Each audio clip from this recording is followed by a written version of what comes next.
Hi, Pisces. Welcome to Pandora Astrology's monthly horoscope for February of 2021. In last month's horoscope, I talked about how 2021 feels a lot lighter and brighter than 2020, mostly because Jupiter and Saturn have left Capricorn and moved into Aquarius, thank goodness. During February in particular, Saturn forms a harmonious sextile to Chiron and a stressful square to Uranus and begins its transits with both of those planets this year. This is going to bring all of us many opportunities to heal our relationship to both the authoritarian and the authoritative, within and without. So if there's anything in your chart at all from 6 to 12 degrees of the fixed signs, Aquarius, Leo, Taurus, and Scorpio, you will feel this, and you might want to look into it. You can find out more about that in our 2021 news playlist on our YouTube channel. But for now, we're going to talk about some of the faster moving things. Julie is going to tell you about Mercury, Venus, and Mars, and I'm going to talk about the moons. Hey, Julia, what's up for Aquarius this month? Oh, well, hey there. There's such a pile of planets in Aquarius. So much Aquarius going on. It's easy to get lost in it. Well, hey there, Pisces. How are you doing?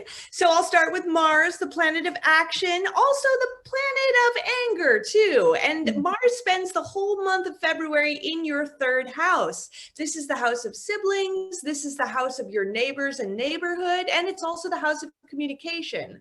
So when Mars is in this house, you have to be careful that you don't say something you can't unsay, because your words could get extra Marsy. You might be less willing to negotiate or compromise.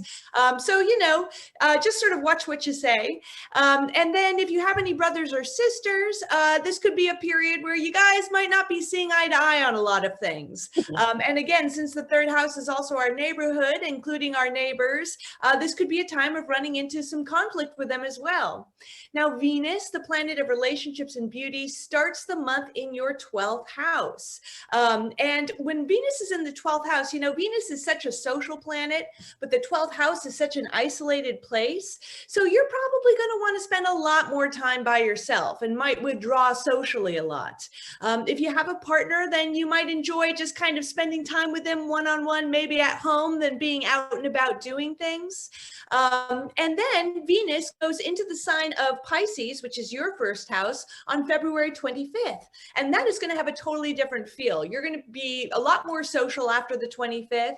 The first house, since it represents your physical body, it's a wonderful time for doing anything to beautify your appearance in any way, whether that's get a new haircut or a new tattoo, for example. And then the third planet I want to talk about, Mercury. This is the planet of communication and mentation. And Mercury begins the month retrograde in your 12th house. Again, that's the house of isolation. It's the house of the subconscious. It can also be the house of self-undoing as well.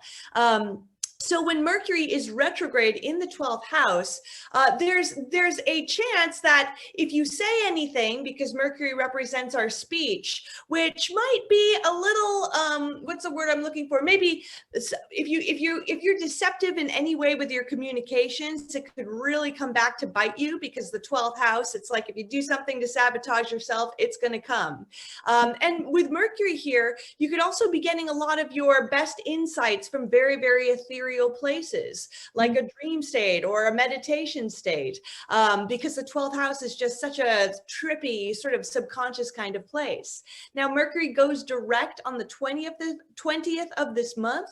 So that should sort of make these issues a lot less murky. But then, it's not that the Mercury retrograde cycle just ends on the 20th. There's something known as a shadow period that follows when Mercury just first pivots to direct. So it might take up to a week for Mercury to kind of really come out of its shadow period and start sort of behaving a little bit more predictably again. Yeah, it takes a little while for that to untangle, doesn't it? And there's another bright light in Mercury retrograde too, in the middle. I think it's on the 8th. Is that right? When Mercury is going to conjunct the sun. Yes. Right here. Yeah. And when that happens, we like to call it Epiphany Day. And it's often a day when whatever you've been facing, whatever tangling has been going on in your communications or your office life, there's often some kind of an insight, at least a moment of clarity and perhaps a sense of direction. So that can happen there in the middle of Mercury retrograde around the 8th. So on February 18th, Pisces season is going to begin. And that, of course, is your sign. So your birthday time is coming, right? And I really recommend that you schedule your birthday reading to happen before your birthday, if you can at all, because it really enables you to hit the year running. And you can find a link for that down in the YouTube description below. Pisces season is a great time of year for you because it's when you can get the kind of attention that you want, which is like not too direct attention, right, Pisces? Like you don't want to be noticed too much, but you don't want to be forgotten either. And so it's a really lovely time of year for you. Now, we've got a couple of moons to talk about this month. On the 11th, we have a new moon in Aquarius, and that falls in your 12th house, like all of these Aquarius planets do. We're calling this one leaning into the age of Aquarius because of the massive pile of planets in Aquarius with the sun and moon that are there. And that being your 12th house, there is a lot, so very much focus on things that ordinarily might be unconscious, might be stuff that you don't put a lot of attention on. And you might find yourself, being like a fish in the fishbowl, contemplating the water that you're in, or contemplating the fishbowl itself.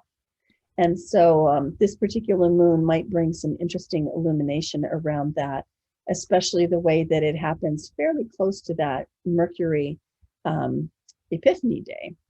Later in the month, February 27th, we have the second of this month's moons.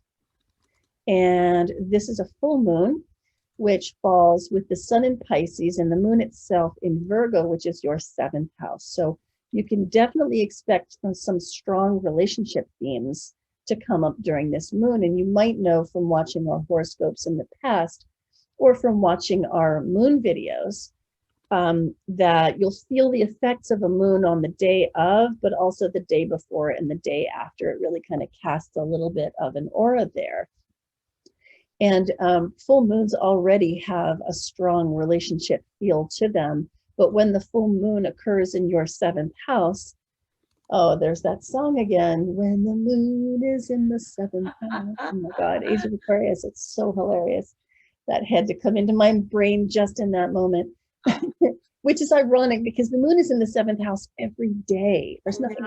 They really didn't know any astrology when they wrote that song. They really didn't. So, but in your case, Pisces, the moon really is in the 7th house during this particular full moon. And it just lights up your relationships in such a big way. It can bring a lot of emotion, and it can really bring a lot of emotional intimacy to your relationships. And as a Pisces, if you find yourself relating with some of those Virgos who can be, a little on the analytical side, a little bit on the cool side, a little removed, this could be the kind of moon that could be like a honeymoon, if you will. So there's a lot of sweetness to that. We're calling this one being of service on your own terms, because during this moon, there is a super fantabulous trine between the moon and Uranus, along with a sextile between the sun and Uranus. And so Uranus likes to do things its own way, right? And so that can really allow for being of service, as the Virgo moon likes, but also doing it on your own terms. So there's some pretty good stuff there. Now, I want to add that for a couple of months now, we've been saying that this winter is a good time to start new projects because all of the outer planets are direct right now. Everything from Jupiter out through Pluto is direct, moving forward, not retrograde right now. In fact, the only retrograde planet at present is Mercury. And we told you about that, so we've equipped you to deal with that.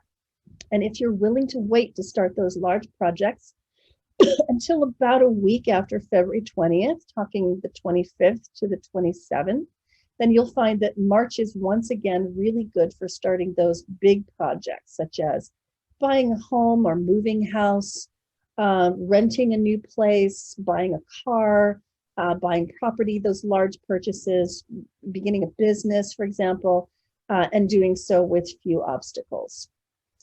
And that's what we have for you today. I hope you enjoyed it. If you did like this video, please be sure to like it officially, subscribe, share widely, and visit our YouTube channel, Pandora Astrology, and also our website, pandoraastrology.com, where you can find horoscopes and readings and classes too. And until next time, we'll see you around the cosmos. Bye. Bye-bye.